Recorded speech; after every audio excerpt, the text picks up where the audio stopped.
Hello everyone, welcome back to my YouTube channel. आज ये video quadratic equation का part 2 है, जिसमें आज हम पढ़ेंगे क्वाड्रेटिक फार्मूला। तो क्वाड्रेटिक फार्मूला क्या होता है? ये क्वाड्रेटिक फार्मूला एक मेथड है क्वाड्रेटिक इक्वेशन की में एक्स की वैल्यू को निकालने के लिए। एक मेथड हम इसको यूज़ करते हैं। ये बहुत ही इजी मेथड माना जाता है।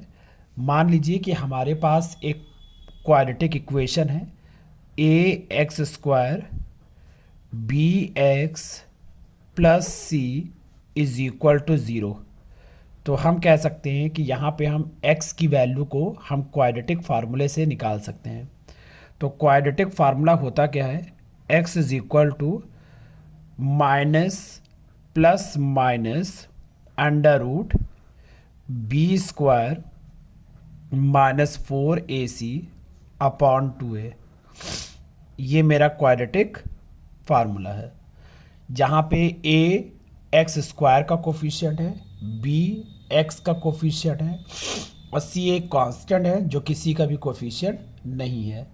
तो यहाँ पे हम इस तरीके से डायरेक्ट इस फार्मूले का यूज़ करके हम roots of the quadratic equation निकाल सकते हैं। अब एक बात ध्यान रखिएगा, x की वैल्यू तब तक वैलिड रहेगी जब तक इस रूट की वैल्यू की इस रूट के अंदर की वैल्यू हमेशा पॉजिटिव होगी या ज़ीरो होगी। अगर इसके अंदर की वैल्यू नेगेटिव हो जाती है तो ऐसी कंडीशन में हम रूट्स नहीं निकाल सकते। उस टाइम कहेंगे रूट्स आर नॉट रियल। तो इनको पढ़ने से पहले हम यहाँ पे पढ़ेंगे, एक हेडिंग है नेचर ऑफ रूट्स। इनको पढ़ने से पहले आपको नेचर ऑफ रूट्स को समझना बहुत ज़रूरी है। Nature of roots, nature of roots यहाँ पे नेचर ऑफ रूट्स को इसलिए पढ़ा जा रहा है क्योंकि यहाँ रूट के अंदर की वैल्यू अगर नेगेटिव हो गई तो क्या होगा? ज़ीरो हो जाएगा। तो क्या होगा? पॉजिटिव हो जाता है तो क्या होगा? इसको पढ़ना है। तो हम नेचर ऑफ रूट्स जब जब भी आपको क्वेश्चन एग्जाम में पूछा जाएगा तो आप हमेशा डिस्क्रिमिनेंट निकालेंगे। आपको हमेशा डिस्क्रिमिनेंट निकालना रहेगा और डिस्क्रिमिनेंट को हम डी से रिप्रेजेंट करते हैं, जो कि फार्मूला होता है बी स्क्वायर माइनस 4ac। ये आपका फार्मूला होता है। तो डिस्क्रिमिनेंट को हम डी से डिनोट करते हैं, जो कि फार्मूला है बी स्क्वायर माइनस 4ac। हम पढ़ने जा रहे हैं नेचर ऑफ रूट्स। अगर इसकी वैल्यू, पहला केस होता है, यहाँ पे आपके 3 केसेस होंगे। केस नंबर 1, पहला केस होगा व्हेन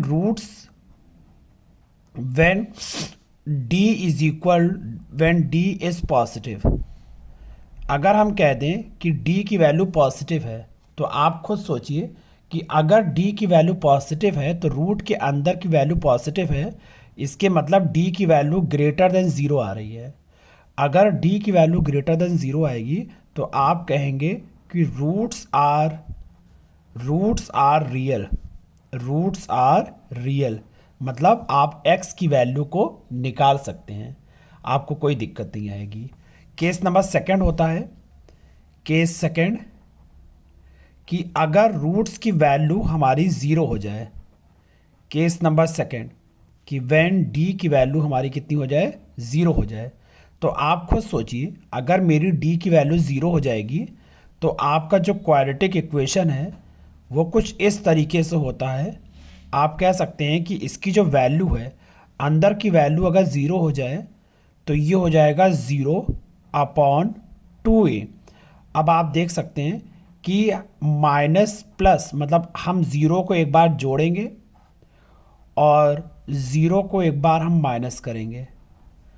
ठीक है, तो x इज इक्वल टू आपका हो जाएगा minus B upon 2a comma minus B upon 2a। तो आप देख सकते हैं जब d की वैल्यू ज़ीरो होगी तो रूट्स कैसे आ रहे हैं? रूट्स इक्वल आ रहे हैं। तो आपका ये रिजल्ट है कि रूट्स आर इक्वल। जब d की वैल्यू ज़ीरो होगी तो आप कहेंगे कि रूट्स आर इक्वल होगा। ये आपका यहाँ पे प्रूफ है। उसके बाद केस नंबर 2 के बाद अब हम बढ़ते हैं केस नंबर 3 की तरफ। Case number 3 case number third कहता है कि डी की वैल्यू अगर मेरी निगेटिव हो जाए, when D is equal to negative, negative मतलब माइनस आ जाए। अब डी की जगह जब माइनस आएगा तो मतलब डी की वैल्यू लेस देन ज़ीरो होगी। तो आप खुद सोचिए कि जब रूट के अंदर माइनस का साइन आ जाएगा, आपने रूट थ्री पढ़ा हुआ है, आपने रूट माइनस थ्री नहीं पढ़ा होगा, तो यहाँ पे आप कह सकते हैं कि जो आपका आंसर रूट आएगा वो रूट्स आर नॉट रियल। इसको आप सॉल्व नहीं करेंगे, क्वेश्चन पे यही यही लिख के आप इसको क्विट कर देंगे, कहेंगे roots are not real, roots आपके रियल नहीं हैं, इस वजह से हम x की वैल्यू को फाइंड आउट नहीं कर पाएंगे। ये बहुत ही ज़्यादा एक इम्पॉर्टेंट टॉपिक था, नेचर ऑफ रूट्स। इससे हर साल लगभग क्वेश्चन आते रहते हैं कि फाइंड द वैल्यू ऑफ के, जब रूट्स रियल हो, जब रूट्स इक्वल हो, और रूट्स जब आपका नॉट रियल हो।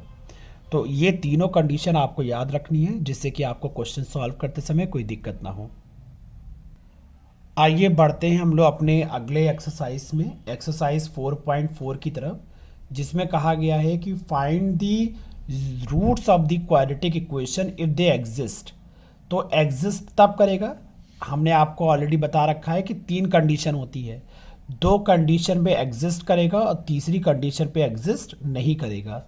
तो हम यहाँ से किसी भी वैल्यू को निकालने से पहले हम इसके रूट्स को चेक करेंगे, नेचर देखेंगे।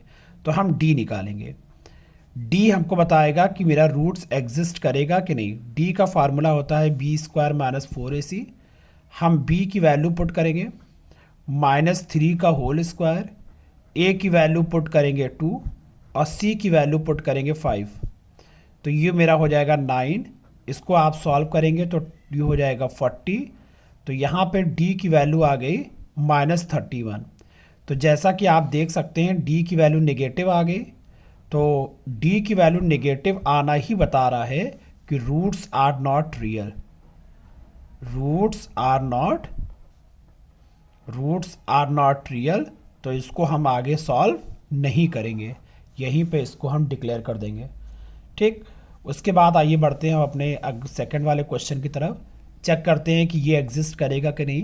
तो डी की वैल्यू, डी का फार्मूला लगाएंगे बी स्क्वायर माइनस 4ac। तो डी ए बी का वैल्यू यहाँ पे दिया है ए बी सी, ये ए है, ये बी है और ये आपका सी है।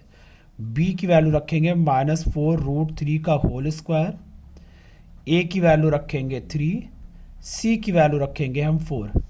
तो डी की वैल्यू हमारे पास आ जाएगी 16 × 3 48, और यहाँ पे भी आपका आ जाएगा 48।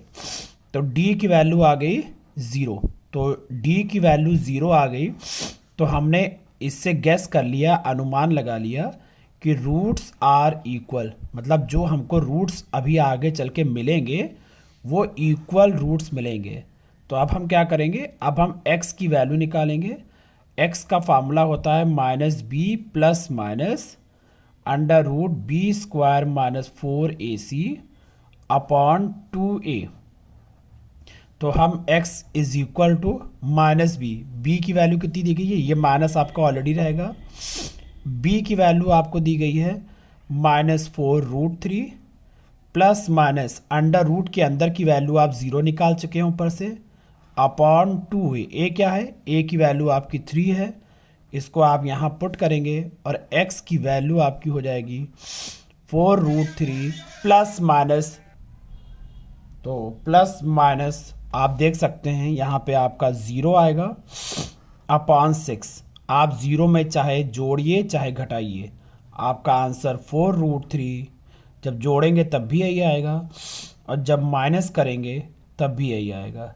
इसको हम थोड़ा सा कट करेंगे तो x की वैल्यू जो होगी वो 2√3 अपॉन 3 हो जाएगा, कॉमा 2√3 अपॉन 3 हो जाएगा।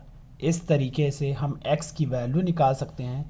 क्वेश्चन नंबर 1 और सेकंड में क्या डिफरेंस है, डिफरेंस ये है कि यहाँ पे d की वैल्यू नेगेटिव आ गई थी, रूट एग्जिस्ट नहीं किया, इस वजह से हमने इसको आगे सॉल्व नहीं किया और लिख दिया रूट्स आर नॉट रियल।